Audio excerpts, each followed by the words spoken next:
Shalom, salam terkasih, salam sehat buat umat-umat yang diberkati oleh Tuhan dimanapun kita berada pada saat yang baik ini. Berjumpa kembali di ringkasan pelajaran sekolah Sabat.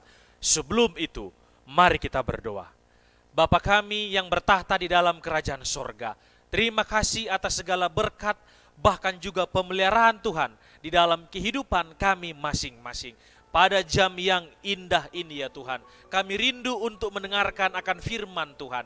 Biarlah Rohul Kudus Tuhan menaungi akan hati dan pikiran ini, agar kami bisa mengerti, memahami, bahkan juga hamba-Mu yang menyampaikan berkata-kata sesuai dengan firman Tuhan. Terpujilah nama Tuhan, di dalam nama Yesus kami sudah berdoa. Amin. Judul ringkasan pelajaran sekolah Sabat pada saat ini ialah menghancurkan dinding pemisah. Ayatnya bisa kita lihat ataupun kita bisa baca di dalam Efesus 2 ayat 14 dan ayatnya yang ke-15, di mana juga bunyinya demikian.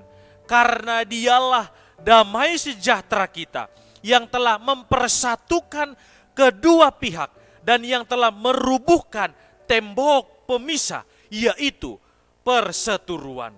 Ayatnya yang ke-15, sebab dengan matinya sebagai manusia, ia telah membatalkan hukum Taurat dengan segala perintah dan ketentuannya untuk menciptakan keduanya menjadi satu manusia baru di dalam dirinya, dan dengan itu mengadakan damai sejahtera.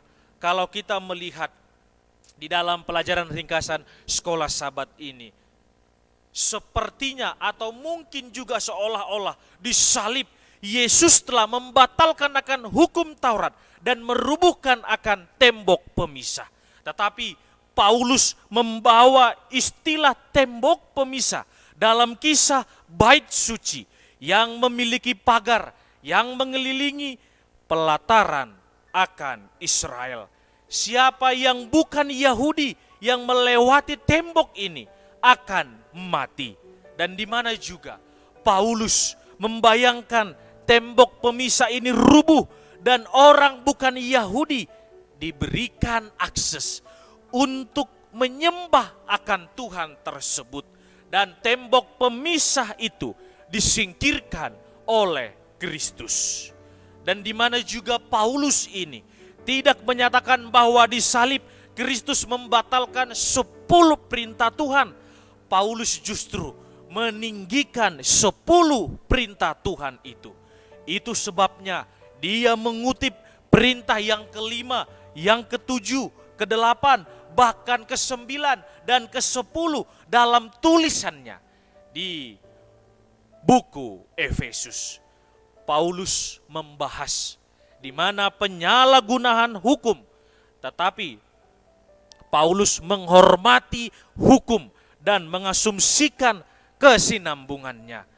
Paulus juga menekankan bahwa setiap penggunaan hukum untuk mendorong perpecahan dan melarang masuk orang bukan Yahudi dalam persekutuan penuh di antara umat Tuhan dan akses juga untuk beribadah akan menjadi laknat bagi Paulus, dan penyalahgunaan ini maksud ilahi untuk hukum, di mana juga sistem daripada hukum perjanjian lama telah ditafsirkan, ditambah dan disalahgunakan sebagai pemisah untuk menjauhkan orang Yahudi dari orang yang bukan Yahudi.